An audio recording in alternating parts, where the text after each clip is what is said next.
चला गया। सुंदर साथ जी, आज का टॉपिक दोहरा देते हैं। टॉपिक वही है कि मंदिर में वाणी के साथ बाल मुकुंद जी की मूर्ति को पधराना क्या उचित है या अनुचित है। काफी सुंदर साथ ने कल इस बारे में बहुत कुछ बोला था और जस्सी भैया और अखिल सुंदर साथ जी की बात बीच में चल रही थी, जो बीच में ही छूट गई थी क्योंकि मीटिंग का समय खत्म हो गया था। अभी अखिल जी ने ज्वाइन नहीं किया है, जस्सी भैया हैं। जस्सी भैया, आप अपनी बात को आगे बढ़ाना चाहेंगे?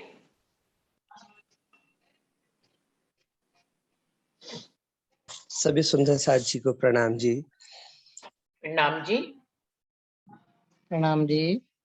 सुंदर साथ जी, वो एक टॉपिक जो है जैसे डिस्कनेक्ट हो गया ना, तो कोई बात चलती जाएगी तो फिर मन में या दिल में जो बात आएगी वो आगे कह देंगे। फिलहाल वो कनेक्टिविटी छूट गई है। कल जो बात चल रही थी जी। तो जैसे कोई बात आती है बीच में कहने का, जैसे धनी बुलवाएं फिर जो है।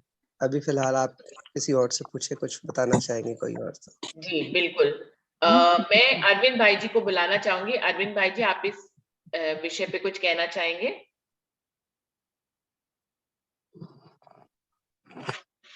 हेलो, प्रणाम जी। प्रणाम जी। प्रणाम जी। प्रणाम सुंदर साथ जी, प्रणाम। अभी प्रणाम तो जी। प्रणाम जी। जो अभी का प्रसंग चल रहा था, हेलो प्रणाम। ये जो प्रसंग चल रहा था अभी, जिकरिया वाला बड़ा कामतनामा, उसके बारे में एक शब्द पहले बोलना चाहता हूँ मैं, है ना। वो जो देवचंद जी कहते हैं, जिकरिया जी, आगे मेरा जो नस्ली पुत्र होगा वो कार्य करेगा कि नहीं करेगा, इस शंका के साथ उन्होंने परमात्मा से, राजी महाराज से पुत्र की मांग की। तो पुत्र मिला उनको और उनके कार्य को आगे बढ़ाया महराज ठाकुर के रूप में। यही सब हम सब की भी हालत है अपने इसमें। हम सब जिकरिया हो गए हैं और आगे हमारे कार्य को, धर्म कार्य को आगे बढ़ाने के लिए हमें कोई मिलता नहीं साथी बराबर। तो हम क्या करते हैं, ऐसे ही नजरी पुत्र की तलाश में रहते हैं और आज ही से प्रार्थना करते हैं कि हमारे धर्म कार्य को, हमारे आदर्श को आगे बढ़ाने के लिए हमें एक नजरी पुत्र भी प्रदान किया जाए। तो आज यही चल रही प्रक्रिया। जितने पुराने सुंदर साथ हमारे धर्मगुरु हो गए हैं सब, उन सबको एक एक पुत्र, क्या कई कई पुत्र आगे कार्य बढ़ाने वाले मिल चुके हैं। ये बातें इस प्रकरण से, बड़ा क़यामतनामा के प्रकरण से मेरे दिमाग में आई, तो मैंने कहा आते ही आपको रख दूं, नहीं तो फिर छूट जाएगी। यही प्रक्रिया अभी चल रही है और उस कार्य को आगे बढ़ रहा है। ये सबसे बड़ी खुशी की बात है। तो नजरी पुत्र के द्वारा ये सब कार्य हो रहे हैं। भले नस्ली पुत्र के द्वारा ना हो, लेकिन नस्ली पुत्रों के द्वारा ये सब कार्य राजी जिकरिया फरिश्ते के माध्यम से करवा रहे हैं। उनकी इच्छाओं को पूरा कर रहे हैं उनके जाने के बाद भी, मतलब। और ये तो रात, ये प्रकरण जो सब्जेक्ट चल रहा था बड़ा कामतनामा, उसके आधार है। और दूसरी जो बात, कल मैंने ग्रुप में भी एक इशारा कर दिया था, सुनाई दे रहा मेरी बात ना? जी बिल्कुल, आवाज आ रही है आपकी भाई। हाँ, तो कल इशारा कर दिया था मैंने कि सुंदर साथ जी, हम अपनी सेवा पूजा करते हैं तो मंगलाचरण गाते हैं। मंगलाचरण में भी कहा है कि तीन ब्रह्मांड रचे ब्रह्म स्थिति के कारण आप आए तीन वास्ते सखी पूरे मनोरथ तीन। और आखिरी में आता है ला मकान शूद्र निर्गुण छोड़ पद निरंजन क्षर अक्षर को छोड़ करके ये ताको मंगलाचरण, यानी क्षर अक्षर को छोड़ करके हम अपने आप को अक्षरातीत के मंगलाचरण में ले आए। ये मंगलाचरण का भाव है। और इसी मंगलाचरण के आगे हम जब शाम को, रात को शयन आरती करते हैं तो राजी के सामने क्या कहते हैं कि अरस तुम्हारा मेरा दिल है, तुम आए करो आराम, सेज बिछाई रुच रुच के यही तुम्हारा विश्राम। तो हम वाणी के सामने, ग्रंथ हमारी वाणी जो है, अक्षरातीत की वाणी जो है, उसके सामने हम ये कहते हैं कि अरस तुम्हारा मेरा दिल है, तुम आए को आराम। इसका मतलब मेरा जो अरस है, परम धाम है, मेरा हृदय रूपी मंदिर में, हे राज जी आइए आप विश्राम करिए। तो हम हमारे हृदय रूपी मंदिर में क्षर ब्रह्मांड की स्वरूप को कैसे बिठा सकते हैं? वहां तो अक्षरातीत का स्वरूप ही विज्ञान रहेगा, था, है और रहेगा। क्योंकि ब्रज लीला जो है वो नश्वर काल माया के ब्रह्मांड में हुई है, क्षर ब्रह्मांड के अंतर्गत हुई है। वो स्वरूप भी क्षर ब्रह्मांड का है। और इसके बाद योग माया के ब्रह्मांड में, जिसको हम बाल मुकुंद कहते हैं, वो क्षर ब्रह्मांड का स्वरूप है, ब्रज का स्वरूप। और योग माया के ब्रह्मांड में जो स्वरूप बना वो बाके बिहारी का जी का है, वो भी योग माया के ब्रह्मांड में है, हमारे अक्षरातीत के महल में नहीं है। क्योंकि अक्षरातीत के महल में प्रेम अरस प्रेम ईशक बरसत सो सुध नाई अक्षर को सब विध केल करत। मैंने ये सब पोइम आता है, सब वाणी में सब कुछ आता है क्लियर। तो हमारे हृदय रूपी मंदिर में जिस प्रकार से हम अपने राज्य के अलावा किसी और को नहीं बिठा सकते, उसी प्रकार हमारे यहाँ के सांकेतिक मंदिरों में भी हम राज्य महाराज की वाणी के साथ इस ब्रज लीला के स्वरूप को कैसे बिठाएंगे? मेरे कहने का मतलब ये है कि हम एक साथ दोनों को नहीं देख सकते। उनका मंदिर अलग, क्षर जगत का मंदिर अलग, और अक्षरातीत धनी का जो मंदिर हमारा हृदय बन गया है, और हमारा हृदय तो वाणी है। तारतम वाणी जो है वो हमारी ही वाणी है, हमारे ही शब्दों के परे शब्दातीत की वाणी आकर के उसमें विराजित हो गई है। इसलिए मेरे हिसाब से तो अक्षरातीत धनी जो है वो हमारे मंदिर में उनकी वाणी के अलावा उसके साथ में हम बाल मुकुंद या बाके बिहारी जो है, जिनकी प्रतिमाओं को हम एक साथ वहां नहीं रख सकते। मेरा ये कहने का मतलब है। सुंदर साथी प्रणाम जी।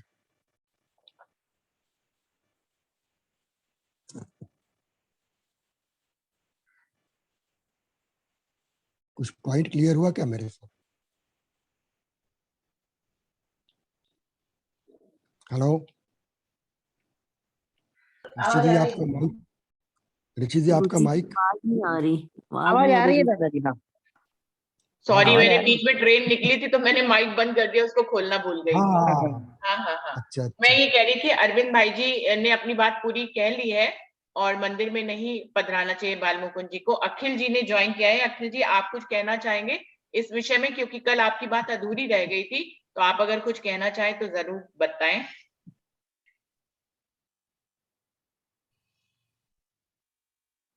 अखिल, अखिल जी, अखिल आप कुछ कहना चाहेंगे? प्रणाम जी। प्रणाम जी। हाँ जरूर, कुछ ना कुछ तो कहेंगे आज। कल तो हम कुछ कह नहीं पाए। जी आप बताएं। तो मूर्ति होता है, हम मूर्ति समझते किसका? सबसे पहले तो हमें ये समझना चाहिए कि हम मूर्ति का मतलब समझते क्या है, और मूर्ति हम किसे समझते हैं उससे पहले हमें ये समझना चाहिए कि मूर्ति के प्रति हमारे मन में चलता क्या है। मूर्ति को लेकर के हमारे मन में एक ही चीज चलता है, आकृति। ठीक है। और मन का एक स्वभाव होता है कि मन में जो चीजें आती हैं वो आकृति स्वरूप ही आ सकती हैं, क्योंकि मन की जो पकड़ होती है वो आकृति पे ही होती है। और इसीलिए कहा गया कि संपूर्ण जगत मन का खेल है, क्योंकि जगत में जो भी चीजें हैं वो आकृति ही हैं। तो इस बात से कोई फर्क नहीं पड़ता कि आप अपने मन में क्या बैठा रहे हो।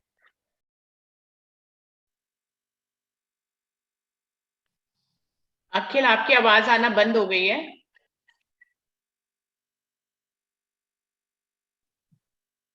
अखिल, आवाज नहीं आ रही आपकी। मान रखते हैं हाँ जी। वो मन की। हेलो। हाँ, अब आवाज हाँ आई है, बीच में आपकी आवाज चली गई थी। मैं ये बोल रहा था कि जब हम ध्यान करते हैं तो हमारा जो ध्यान होता है वो मन की एक निर्मित आकृति पे ही होता है। चाहे आप परम धाम का ही ध्यान करती हैं, लेकिन परम धाम का जो स्वरूप निर्मित होता है वो हमारे मन में ही निर्मित होता है। और मन में जो भी चीजें निर्मित होती हैं वो सारी की सारी मूर्ति कहलाती हैं। तो मूर्ति पूजा आप अगर मन से ऊपर उठ जाती हैं, जीव भाव में प्रविष्ट हो जाती हैं, या जीव आत्मा को देखने लगता है, फिर आप मूर्ति पूजा से ऊपर उठ गई। फिर मूर्ति पूजा करें ना करें कुछ मतलब नहीं रहता। लेकिन जब तक आप मन में ही हैं, यानी कि जैसे हम जी रहे हैं, जो हमारे जीने का ढंग है, हमारे पास क्या है, बुद्धि है, बुद्धि मन के ही अंग है। हमारे पास विवेक है, वो भी मन के ही अंग है। यानी कि जो भी कुछ हम जानते हैं, जितना कुछ हम करते हैं, सारे मन के ही खेल हैं। जब तक आप मन में है तब तक आप कुछ भी कर लीजिए, पूजा तो आप मूर्ति की ही कर रही हैं, आप मूर्ति से आगे जा ही नहीं रही हैं।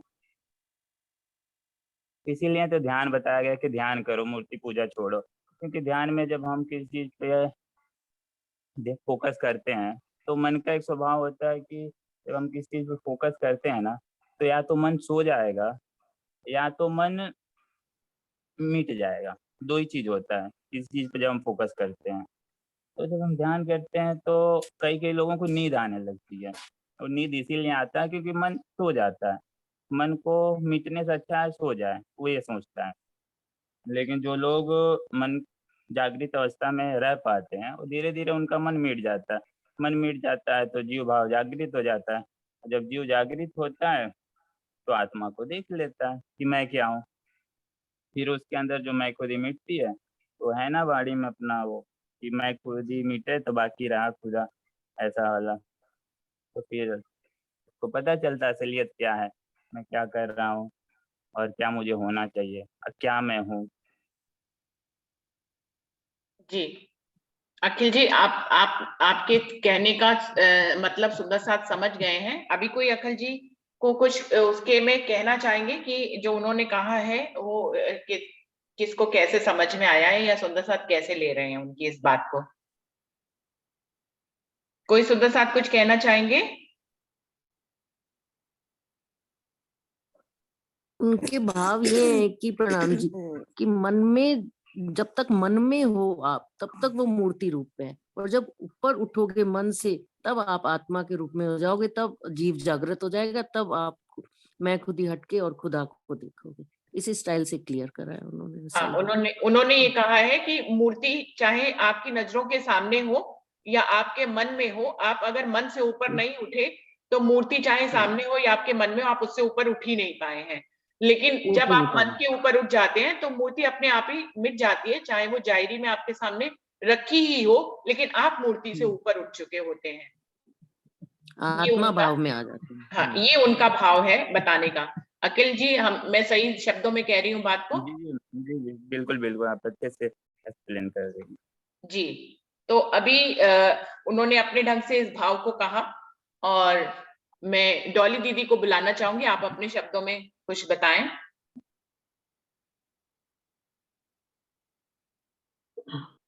बोलिए श्री प्राणनाथ प्यारे की जय, बोलो श्री सतगुरु महाराज की जय। सुंदर साथ जी, विषय बहुत कठिन भी है और आसान भी है।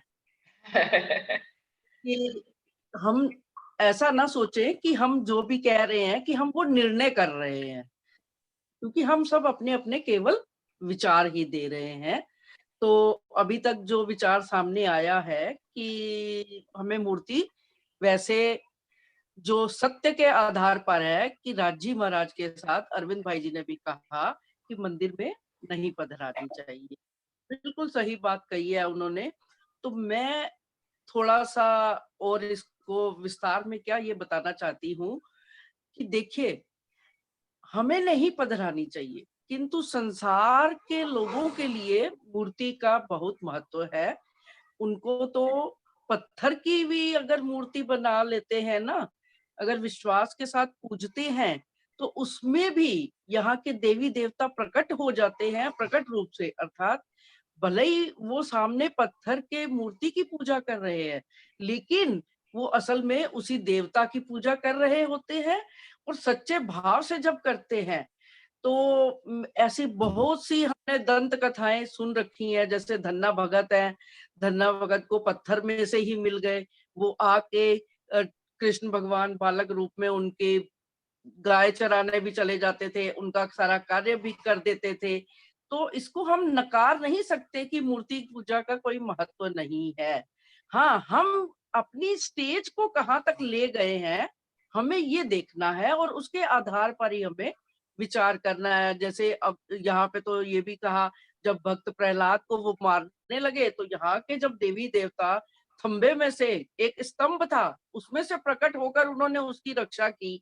तो हमारे धाम धनी तो हमारे हृदय में विराजमान है, तो हमें मूर्ति की आवश्यकता तो बिल्कुल भी नहीं है। मैं जब बहुत छोटी थी तो एक बार मेरे मन में ये विचार आया था कि ये हम जब मूर्ति पूजा को नहीं करते तो हम मंदिर जाते हैं तो ये मोर मुकुट, ये सारे जो राजीव महाराज के वस्त्रों की शोभा है जो हमने पधरा रखी है, तो मेरी अपने सतगुरु सरकार श्री के पास मैंने एक छोटा सा लेख लिखा कि मूर्ति पूजा। तो मैं ये किसी के माइक से डिस्टरबेंस आ रही है जी। हाँ जी मैं देख रही हूँ। तो मैं अपने सतगुरु सरकार श्री के पास गई, उन्होंने मुझे बहुत अच्छे से समझाया कि ये वस्त्र जो हैं ये एक समझिए कि प्रथा के रूप में चल पड़े। कैसे? क्योंकि देवचंद्र जी को जब मूर्ति नहीं दी उन्होंने बाल मुकुंद जी की, तो बांके बिहारी के वस्त्रों की शोभा दी थी, वस्त्रों का श्रृंगार जो था उनको प्रदान किया था, जिसके सामने बैठकर देवचंद्र जी ध्यान किया करते थे। और उनको ब्रज लीला के भी दर्शन हुए, और करते करते धामधनी के भी दर्शन अभी उन वस्त्रों के सामने नहीं हुए थे। धामधनी के साक्षात दर्शन नहीं हुए थे, ब्रज लीला के दर्शन हुए थे। तो सरकार श्री ने कहा कि इसका आप शीर्षक बदल के साधना के सोपान कर दीजिए। तो मेरे को याद है कि तब मैंने उसको और थोड़ा क्लियर करते हुए ये लिखा था कि ये हम जो वस्त्राभूषण भी हैं, ये हमारी प्रारंभिक अवस्था के लिए, मन को स्थिर करने के लिए सभी मंदिरों में पधराए जाते हैं, इसे मूर्ति ना समझा जाए। तो क्योंकि देखने वाले तो हमको ये प्रश्न करेंगे जो दूसरे धर्म से भी आए हैं, जब आप मूर्ति को नहीं मानते तो आपने गुरुओं के स्वरूप क्यों लगा रखे हैं? अपने मंदिर में हम सतगुरु का स्वरूप भी लगाते हैं। तो ऐसे भी प्रश्न आ जाते हैं, तो हमें प्रश्नों का उत्तर अपनी स्थिति के आधार पर देना चाहिए। क्योंकि यदि हम अपने आप को ब्रह्म सृष्टि कहते हैं तो हमें किसी भी बात में विवाद ना करते हुए संवाद करना चाहिए। संवाद का अभिप्राय ये है कि हम उन्हें ये समझाएं कि ये सतगुरु से हमें ज्ञान मिला, इसीलिए केवल उनका आशीष प्राप्त करने के लिए, ताकि सतगुरु हमारे सामने रहें। बल्कि बेशक वो हमारे में तो ये है कि हम आंखें बंद करें तब भी सतगुरु का स्वरूप है, सतगुरु का स्वरूप है। सतगुरु के स्वरूप को हम प्रणाम करके हम ध्यान के माध्यम से अपने धाम धनी के अब तो स्वरूप का भी देखते हैं। तो जैसा कि अभी इन्होंने भी बताया कि जब तक हम मन के अधीन हैं, यानी, लेकिन दूसरी दृष्टि से मैं क्या देख रही हूँ कि अक्षर ब्रह्म के चतुष्पाद हैं, जो अव्याकृत, सबलिक, अव्याकृत, केवल, सबलिक और सत्स्वरूप। तो उनमें जहां ये ब्रज लीला की मूर्ति अखंड हुई है, ब्रज लीला का स्वरूप जो बाल मुकुंद जी का भी स्वरूप अखंड हुआ है, वो कहाँ है? अक्षर ब्रह्म के हृदय में। तो हमारे हृदय में अगर कोई चीज है तो वो हमारे साथ ही है ना। अक्षर ब्रह्म के हृदय में है, अर्थात वो हम उसे जाहिरी प्रत्यक्ष रूप से भले ही कहे कि वो बहिष्ठे है, योग माया के ब्रह्मांड में है, बहिष्ठ है, लेकिन बातूनी रूप से वो कहाँ है? अक्षर ब्रह्म के हृदय में है। तो अक्षर ब्रह्म के हृदय में है, और अक्षर ब्रह्म कहाँ पर है? वो राज्य का ही दूसरा स्वरूप है, तो वो राज्य के हृदय में है। ब्रज लीला देखिए अब उसके बाद हम जागनी के ब्रह्मांड में आए तो देवचंद्र जी के हृदय में ब्रजलीला भी समाई हुई है, रासलीला भी समाई हुई है और परम धाम भी समाया हुआ है। और ये तीनों लीलाएं फिर आगे चल करके हम जिनको पूर्ण ब्रह्म परमात्मा कहते हैं, धामधनी जी के हृदय में समाई हुई है। प्राणनाथ जी के हृदय में सब कुछ समाया हुआ है। ब्रिज वाला स्वरूप भी है, रास वाला स्वरूप भी है और परम धाम में तो साक्षात, क्योंकि कल मैं सुन रही थी कि कह रहे थे कि ब्रिज में दो ही शक्तियां थी, जोश और आवेश, जो भी था दो शक्तियां। ये तो समय के अनुसार धामधनी की इच्छा पर आधारित है, धामधनी की इच्छा पर निर्भर करता है कि वो किस समय अपनी किस शक्ति को जाहिर करें। क्योंकि उस समय प्रेम तुरंत ही परम धाम से सखियां आई थी तो प्रेम की आवश्यकता थी, तो इसलिए उन्होंने प्रेम को प्रकट किया अपने जोश के द्वारा, अपने आवेश के द्वारा। ज्ञान की आवश्यकता नहीं थी। उन्होंने सोचा शायद ब्रह्मात्माएं इसी प्रेम की लीला से संतुष्ट हो जाएंगी, लेकिन हमारी संतुष्टि नहीं हुई। हम फिर से जागनी के ब्रह्मांड में आ गए। तब यहाँ पर आके हमने मूर्तियां भी देखी, सारे धर्म और धंधे भी देखे। अब प्रश्न ये उठता है कि मूल प्रश्न यही है कि हमें पधरानी चाहिए या नहीं। उसका वैसे सही जवाब तो ये है कि हमें बाल मुकुंद जी की मूर्ति नहीं पधरानी चाहिए। वो अमूर्त रूप में धनी के हृदय में है, तो हमें अलग से कुछ भी पधराने की आवश्यकता नहीं है। इसलिए लेकिन हम इस बात को विवाद ना बनाए बस, क्योंकि हम ब्रह्मात्माएं हैं। ब्रह्मात्माएं कभी भी, जो ब्रह्म ज्ञानी है, मैंने एक स्थान पर पढ़ा था कि ब्रह्म ज्ञानियों में कभी झगड़ा नहीं होता, वे हर बात को प्रेम से ही सुलझा लेते हैं। तो हम इस बात में, अगर कोई, हम सबकी भावनाओं का सम्मान करें, अगर कोई पधराना चाहता है तो अगर हमारी दृष्टि खुली हुई है, कल अर्जुन की भी बात हो रही थी कि हमारी दृष्टि में लक्ष्य है, तो हमारे आसपास कुछ भी पड़ा हो, कहते हैं ना, जो प्रीतम की प्यारी वो रहे वो 14 तपक से न्यारी। जब हम मंदिर में बैठ के भी हम सारे संसार से अलग हो सकते हैं कि सुंदर साथ में भी बैठे हुए हैं, लेकिन हमारा जो ध्यान है अगर राज्य में चला गया तो हमारे सामने सिंहासन पर क्या विराजमान है वो नहीं हमें दिखेगा, हमें अपने हृदय में दिखेगा कि हमारे हृदय तो राज्य महाराज विराजमान है और हम उन्हीं के साथ लीला कर रहे हैं, हम उन्हीं के साथ आनंद में रह रहे हैं। आज हम क्यामतनामा की चर्चा सुन रहे थे, तो क्यामतनामा क्या है? नेत्र कहे जाते हैं, धनी के नेत्र। लेकिन मुझे ऐसा और विचार भी उत्पन्न हुआ कि धनी के नेत्र नहीं, ये हमारे नेत्रों को खोलने के लिए भी क्यामतनामा आया कि हम अपने अंतर के नेत्रों को भी खोलें और बाहर के नेत्रों को भी खोलते हुए सब कुछ समझकर, पूर्ण स्वरूप को समझकर हम केवल सत्य की ही चर्चा करें और सत्य स्वरूप को अपने हृदय में बसाना है। तो नेत्रों को खोल करके और अपने मस्तिष्क को विस्तृत करके अपने हृदय को विशाल करना है।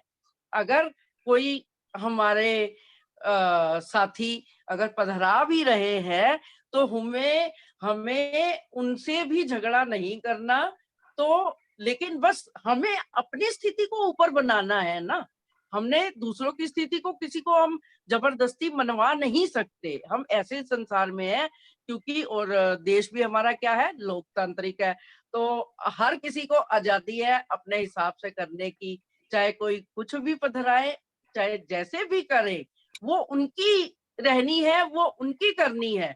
हम जो कर रहे हैं हमें अपनी रहनी पर विचार करना है। अगर हम झगड़ा करते हैं तो हम अपनी रहनी को भी निचले स्तर पर ला रहे हैं।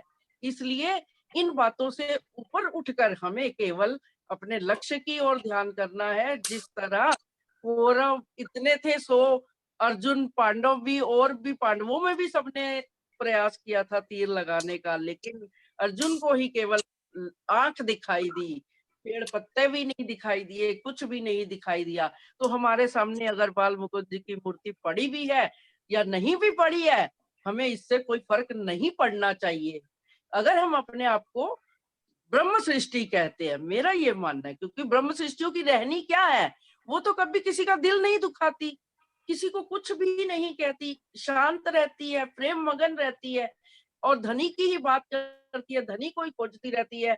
वो तो अभी महाराज श्री की बीतक पढ़ रहे थे, ब्रह्म आत्माएं तो कितनी निर्मल होती हैं कि पन्ना जी में झीलना में वो झीलना हो रहा था तो उसी जल में लौटने लग गए, तो उनको क्या और सुंदर साथ दिखाई दिए, वो अपनी मस्ती में मस्त थे।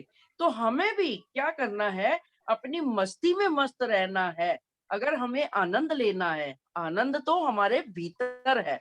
अगर हम अपने भीतर में ही खोए रहेंगे तो हमारे सामने सारा संसार भी खड़ा है, तो वो भी हमें नजर नहीं आएगा। अगर हमारे हृदय से आनंद की लहरें उठ रही हैं, चाहे हम कहीं पर भी हैं, भजन, सेवा, पूजा, सब कुछ तो विधि तो सबकी एक ही है। हम चाहे कहीं पर भी किसी भी स्थान पर बैठे हैं तो हमें आनंद मिल ही जाएगा। तो मैं इन्हीं शब्दों के साथ अपनी बात को भी समाप्त करना चाहती हूँ कि ठीक है, पधरानी नहीं चाहिए, सत्य यही है, लेकिन अगर कोई पधराता है तो हमें विरोध भी उत्पन्न नहीं करना चाहिए। क्यों? क्योंकि हम ब्रह्म सृष्टि कहलाते हैं। कहलाने के योग्य तभी बनेंगे कि हम जब, क्योंकि हम तो सारे संसार को प्रेम करने की बात सोच रहे हैं। राजी महाराज ने कहा है ना कि ब्रह्म आत्माओं ने तो सारे संसार को मुक्ति देनी है। तो फिर हम इन छोटी छोटी बातों में उलझ कर ना अपना शक्ति नष्ट करें, ना अपना समय नष्ट करें, केवल केवल केवल और केवल अपना ध्यान चितवन की ओर, धनी के शोभा श्रृंगार की ओर लगाए, और उससे जो हमारे अंदर मूर्ति खड़ी होगी वो स्वरूप होगा धाम धनी का स्वरूप, जो हमें हर पल आनंद देगा। प्रणाम जी। प्रणाम जी। मुकेश दीदी, आपको बुलाना चाहूंगी, अपने शब्दों में आप क्लियर करिए। गौरी दीदी ने बहुत अच्छे से क्लियर किया है। मुकेश दीदी आप आइए।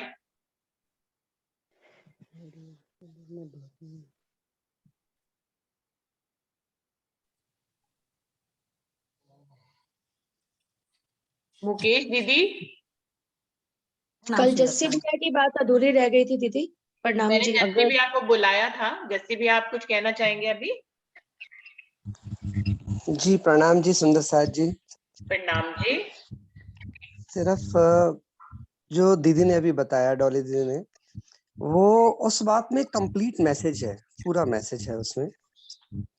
फर्क सिर्फ इतना सा है कि जब हम मन के आधार पर चलते हैं तो मन तो यहीं का है, मन और माया को एक ही रूप कहा जा सकता है। और ये माया ही ऐसे सवाल खड़े करती है जो जब दिल की खेल में उतर जाते हैं, सुंदर साथ जी सभी जब वाणी समझ में आ जाती है तो दिल में उतरने के बाद ये सवाल खत्म हो जाते हैं, क्योंकि सवाल सिर्फ माया के और संशय के होते हैं। दिल में कोई संशय नहीं होता, दिल में सिर्फ धनी का प्रेम होता है। धनी के प्रेम के आगे कोई सवाल है ही नहीं, कोई भी सवाल नहीं है। एक भजन की एक लाइन है बड़ी प्यारी सी, वो सबके साथ शेयर करना चाहूंगा कि गर होश है अपनी या जमाने की खबर है, समझो कि अभी इश्क में कुछ बाकी कसर है। क्या बात। तो बहुत अच्छे जस्सी भैया, कल आप यही बोल दीजिएगा। प्रणाम जी। प्रणाम जी, प्रणाम। बहुत अच्छे, कल आप यही बोल दीजिएगा वाणी गायन में। तो सवाल आता ही तब है जब हम संशय में होते हैं, जब धनी की वाणी में डूब गए, जब उनके इश्क में ही डूब गए, जब उनके प्रेम में ही डूब गए, तो फिर कोई बात चलती ही नहीं, क्योंकि हमारी बुद्धि उस वक्त खत्म हो जाती है, हमारा दिल चलता है और दिल के आगे सिर्फ इश्क होता है, प्रेम होता है, सवाल कोई भी नहीं होता। ये सब सवाल हमारे मन के उपजे हुए हैं। इसे किसी भी रूप में हम लें, अगर हम दिल से आ गए तो ये सब उठ जाए, मतलब जब मन से ऊपर उठ जाएंगे और दिल की उसमें गहराइयों में प्रवेश कर जाएंगे तो कोई सवाल ही नहीं बचेगा। फिर वो मूर्ति की बात हो या कोई भी बात हो, ये तभी तक है जब तक हम मन और माया के बीच में चल रहे हैं। प्रणाम जी सुंदर साथ। प्रणाम जी। मुकेश दीदी आप क्लियर करें कुछ अपने शब्दों में। प्रणाम जी। सभी सुंदर साथ के चरणों में मेरा कोटि कोटि प्रणाम। दीदी 10 मिनट है मीटिंग खत्म होने हाँ। पहले से ही बता रही हूँ। जी हाँ, लेकिन टॉपिक तो सारा क्लियर हो चुका है, इसमें हो कोई चुका कहने है, वाली तो बात नहीं। बिल्कुल हो चुका है। आप अपने शब्दों में कुछ बताइए। बस मेरे भी यही भाव है। देखिए, सुंदर साथ के सामने दो समस्या हो सकती है कि एक तो कह रहे कि मूर्ति पधरानी चाहिए या नहीं पधरानी चाहिए। तो एक तो पधराने का मतलब ये होता है कि पधराई हमने तो उसकी सारी सेवा पूजा करनी, जिस तरह से सतगुरु देवचंद जी महाराज जी को दी जा रही थी मूर्ति की, उनका जाप भी करना है, उनका ध्यान भी करना है, उनकी आरती पूजा सब कुछ करना है। पधराने का मतलब वो होता है कि यानी पूरी अपनी पूरी ऊर्जा को उसमें लगा देना। और एक दूसरा भाव ये है कि मान लीजिए घर में रखी है और रखी है तो कोई दूसरा मेंबर कर रहा है तो उसमें भी हम विक्षेप नहीं डाल सकते। तो हमारा कौन सा भाव है, खाली घर मंदिर में है या उनको पधरा रहे हैं, उनकी सेवा पूजा कर रहे हैं। तो सेवा पूजा करेंगे तभी तो उनके धाम में जाएंगे। अगर वैसे घर में रखी है तो कोई प्रॉब्लम नहीं है। अब हम अपनी गृहस्थी में रह रहे हैं, गृहस्थी में और भी मेंबर हैं। अब मान लो हमारा अपना घर तो नहीं, हम अधिकार देता है कि नहीं मेरा ही घर है, मैं तो यही करूंगी, अपनी ही चलाएंगे तो ये तो मैं हो जाएगी, एक शरीर से बाहर निकल के घर पे मैं हो जाएगी। लेकिन अगर आदमी की दृष्टि से देखेंगे, परिवार में और भी हैं, अगर कोई बंदा है उस लेवल तक नहीं पहुंचा, हो सकता है वो जीव सृष्टि भी हो सकती है, ईश्वर सृष्टि भी हो सकती है, ब्रह्म सृष्टि भी, जरूरी नहीं सब ब्रह्म सृष्टि हो परिवार में। तो हमें सबका विचारों का भाव रखना पड़ेगा। तो मान लीजिए अगर परिवार में कोई कर रहा है, उसका भाव है तो उसको करने दो। और हमारी अपनी जो दृष्टि है उसको दृष्टि को चेंज करना है। कैसे चेंज करना है, अब हमें देखना कि मान लीजिए राज जी महाराज जी ने हमारे ये स्वरूप भी तो धारण किया, तो हम किस भाव से देखेंगे, अरे मेरे धाम धनी का तो बचपन का रूप है। जिस तरह से मान लीजिए हमारा कोई पति है और पति का बचपन का फोटो मिल जाता है तो क्या हम उसे नफरत करते हैं कि नहीं उठा के बाहर फेंक दो, ये किसी और का है? नहीं, वो क्या होता है, वो खुशी होती है, अरे ये तो मेरे पति के बचपन का स्वरूप है। तो इसी तरह से अगर हम अपनी दृष्टि को चेंज करना है तो देखेंगे अरे ये तो मेरे राज जी महाराज जी ने ऐसे बाल स्वरूप में लीला की। लेकिन हम किसको देखेंगे, उनके अंदर गोलोकी भी है, उनके अंदर विष्णु भगवान भी है, उनके अंदर हमारे राज्य की शक्ति ने भी कार्य किया है। तो हमारी दृष्टि कहाँ पर है? जैसे अभी देखते हैं कि सतगुरु महाराज जी प्राणनाथ जी महाराज जी हैं, तो उनके अंदर भाई असराफिल फरिश्ता भी, जिब्राइल फरिश्ता भी, कतब ग्रंथों के हिसाब से देखे तो 1,20,000 पैगंबर भी हैं, सारी शक्तियां उनके अंदर मौजूद है। तो लेकिन जब छत्रसाल जी महाराज जी ने उनकी आरती करी पूर्ण ब्रह्म, तो कौन से स्वरूप की आरती की, कहाँ रखा उन्होंने अपना ध्यान, केवल लक्ष्य कहाँ रखा, मूल मिला कि मेरे श्याम श्यामा जी हैं। और हमारा भी यही भाव आता है। देखिए महाराज जी का 5 तत्वों का शरीर भी है, उनके अंदर विष्णु भगवान का जीव भी है, असराफिल फरिश्ता भी, जब्राइल फरिश्ता भी, 1,20,000 पैगंबर भी, देवी देवता भी, सब कुछ है। लेकिन जब महाराज जी का स्वरूप हमारे सामने है तो हम किसको देख रहे हैं उनके अंदर? साक्षात अपने राज्य महाराज जी के स्वरूप।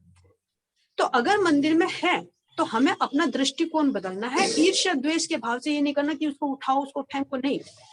एक नफरत हो सकती है कि भाई कृष्ण का ना तो नाम सुनना है ना उनकी फोटो को देखना है, ये ईर्ष्या भाव ब्रह्मात्मा के अंदर नहीं होनी चाहिए, पॉजिटिव सोच होनी चाहिए।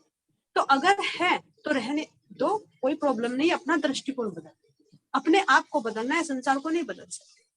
और अगर जो सुंदर सा कर्म कांड में फंसते हैं तो वास्तव में वो गोलोक तक भी नहीं पहुंचे, भाई इसकी बात क्या, वैकुंठ तक भी नहीं पहुंचे।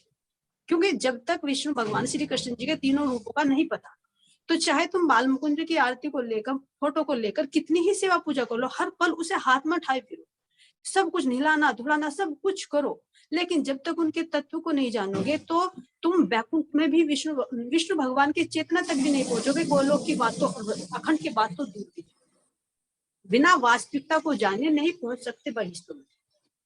लेकिन अगर जो सुंदर साथ आगे बढ़ना चाहते हैं तो घर में नहीं है तो ये जरूरी नहीं है कि भाई हम प्रणामी बन गए हैं, हमने नाम ले लिया तो 500 स्वरूप, हमारे 500 स्वरूपों की आरती होती है तो भाई हमारे घर में होने जरूर चाहिए, नहीं, ये नहीं होना चाहिए। नहीं है तो जरूरी नहीं है पधरानी, क्योंकि मूर्ति का एक जड़ रूप है, उसमें और हमारा कर्म बनता है, हम कर्म कांड में आते हैं। लेकिन अगर है तो उसको पॉजिटिव में ले, नहीं है तो पधराने की कोई जरूरत नहीं है, क्योंकि हमारे 500 स्वरूप किसके अंदर है, हमारे तारतम वाणी के अंदर।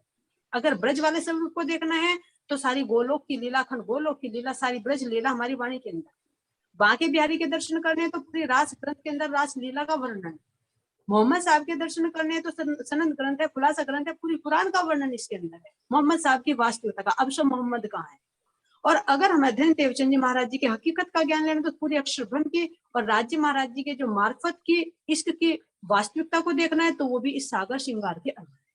तो 5 स्वरूपों की शक्ति हमारी तारतम वाणी के अंदर मौजूद है बातुनी रूप से। तो 5 मिल भाई महामती, वेद कते पर पहुंची सूरत। तो जब सारी शक्तियां एक वाणी के अंदर है तो अलग से पधराने की कोई जरूरत नहीं है, कर्मकांड में फंसने की कोई जरूरत नहीं है। हमें पॉजिटिव होकर देखना कि 5 स्वरूप तो मेरे वाणी के अंदर है और 5 स्वरूप मेरे हृदय में भी है, तो इसमें हमारे अंदर कोई मतभेद नहीं होगा। अगर हम बाहर से मूर्ति पधराते हैं तो उसके क्रम में जरूर फंसेंगे, लेकिन अगर कोई सुंदर साथ अंदर की जागृति पर चलता है तो उसे बाहर के बंधन में नहीं बंधना चाहिए कि 500 स्वरूपों की आरती होती तो हमारे यहाँ 500 स्वरूप होने चाहिए, वो क्योंकि वाणी के अंदर है, और अगर है तो उसको बी पॉजिटिव। बस मेरे तो ये विचार है। प्रणाम दीदी, आपने अच्छे ढंग से अपनी गवाहियों से उसी बात को, सुंदर साथ जी देखिए सबने एक ही बात कही लेकिन सबने अलग अलग प्रमाण दिए और अपने शब्दों में सुंदर ढंग से उस बात को प्रमाणित किया। लेकिन अभी कल कुछ सुंदर साथ का मेरे पास फोन आया था, कहीं से डिस्टर्बेंस आ रही है, शायद मुकेश दीदी आपकी तरफ से आ रही है कि राधा दीदी की तरफ से आ रही है, प्लीज माइक थोड़ा सा बंद करें। सुंदर साथ जी कल कई सुंदर साथ का मेरे पास फोन आया था जिसमें उनका मेरे लिए एक, हम सबको लिए एक मैसेज था कि हम सब जितने भी विषयों पर बात करते हैं उसमें आधे लोग एक तरफ होते हैं और आधे लोग दूसरी तरफ होते हैं। तो वो कह रहे हैं कि जो हम लोग, जो नए लोग जुड़ रहे हैं, हम किस लिए जुड़ रहे हैं, क्योंकि हमको यहाँ पर कुछ जानना है इसलिए हम जुड़ रहे हैं। लेकिन निर्णायक रूप में जैसे कि ये मीटिंग खत्म हो जाती है, आधे लोग एक तरफ के लिए बोलते हैं, आधे लोग दूसरी तरफ के लिए बोल रहे हैं। और आज भी जितने लोगों ने बोला उन्होंने ये कहा है कि मूर्ति नहीं पधरानी चाहिए, लेकिन अगर कोई पधराए हुए है तो हमें आत्मिक स्वरूप से देखना चाहिए। सबके संदेश यही थे शॉर्ट में। तो उनका कहना है कि किसी भी टॉपिक पे यदि बोला जाए तो उसका निर्णय जरूर दिया जाए अंतिम में, वीडियो को खत्म होने से पहले, जिससे कि हमें निर्णायक एक जो होता है संदेश देने के लिए जो ये रखा जा रहा है विषय, तो संदेश अंतिम में क्या संदेश निकला इस सारे मंथन के बाद उसको जरूर प्रसारित किया जाए, जिससे कि हमें एक सही मार्गदर्शन मिले। तो सुंदर साथ जी मैं ये कहूंगी कि 2 दिन की इस सारे वाणी मंथन के बाद, क्योंकि समय खत्म हो रहा है, तो मैं ये बताना चाहूंगी कि यही निष्कर्ष निकल रहा है कि जब राजी की बीतक और वाणी जो है हमारा साक्षी है, गवाही है, उसके हिसाब से हम चले तो बीतक साहब ये कहती है कि हमें मूर्ति नहीं पधरानी चाहिए। ये अंतिम निर्णय है कि मूर्ति नहीं पधरानी चाहिए। बाकी सब सुंदर साहब के भाव हैं, क्योंकि हम ब्रह्मसृष्टि, हमें किसी का भी अपमान नहीं करना है। जैसे कि सभी ने कहा, तो हम बाल मुकुंद जी का अपमान नहीं कर सकते, लेकिन हमारी वाणी हमें यही संदेश देती है। जो अंतिम निर्णय है, जो कि कहा गया है कि जरूर दिया जाए वीडियो के अंत में, वो ये है कि बीतक साहब कहती है कि हमें बाल मुकुंद जी की मूर्ति वाणी के आगे पधराने की कोई जरूरत ही नहीं है, और यही अंतिम संदेश है। और हम क्यों ना इसको माने, जबकि बाल मुकुंद जी खुद ही दर्शन देकर हरिदास जी को कह रहे हैं कि मुझे मत दो, मैं उनकी सेवा दीदी नहीं मैं कर चौपाई सकता। बोल सकती हूँ? तो वो खुद ही चौपाई बोल दो क्या? हाँ, वो खुद ही ये संदेश दे रहे हैं, और राज जी इस बात को बीतक में हमें बता रहे हैं इस प्रसंग के माध्यम से कि जब बाल मुकुंद जी चाहते हैं कि हमें ना पधराया जाए उनके सामने, तो हम क्यों पधराएं? जो पधरा रहे हैं उनकी बात अलग है, उनके लिए भी यही संदेश है कि हमें आत्मिक स्तर पे जाना है, हमें मूर्ति नहीं पधरानी है। तो सुंदर साथ जी, इस सारे मंथन का निर्णय सबकी बात सुनने के बाद मुझे यही समझ में आया, और मैं चाहती हूँ कि इसमें सब लोग सहमति प्रकट, अगर है ये बात जो मैंने निर्णय रूप में कही है सही है, तो सब लोग सहमति देंगे कि अंतिम निर्णय यही है कि हमें मूर्ति नहीं पधरानी चाहिए। क्या सब लोग इससे सहमत हैं? जी हाँ, जी बिल्कुल बिल्कुल सहमत है। बिल्कुल सहमत है सब लोग। बाकी जो भाव है सुंदर साथ के, वो सब मन के भाव हैं। वाणी की जो गवाही कहती है, वाणी के आधार पर हमें अंतिम निर्णय देना है, वो ये है कि हमें मूर्ति नहीं पधरानी चाहिए। बाकी सारे ब्रह्म सृष्टियों के अपने मन के भाव हैं कि हमें किसी का अपमान भी नहीं करना है। वो भी तो राज्य का पहला ही स्वरूप था, पहला रूप था, तो हमें उनको अपमान करने का कोई मतलब नहीं बनता है। हाँ, संदेश ये है कि हमें मूर्ति नहीं पधरानी चाहिए। सुंदर साथ जी, किसी की तरफ से बहुत डिस्टर्बेंस आती है, उनको ये इस बात का ध्यान रखना चाहिए कि वीडियो रिकॉर्ड हो रही है, कोई भी डिस्टर्बेंस ना आए। तो सुंदर साथ जी सर्वसहमति से इसी निर्णय पे पहुंचे, और किसी और सुंदर साथ को 1 सेकंड का वक्त रह गया, किसी को कुछ कहना है तो ठीक है, नहीं तो हम सब लोग प्रणाम करते हैं और यहीं पे ही बैठक को खत्म करते हैं। प्रणाम।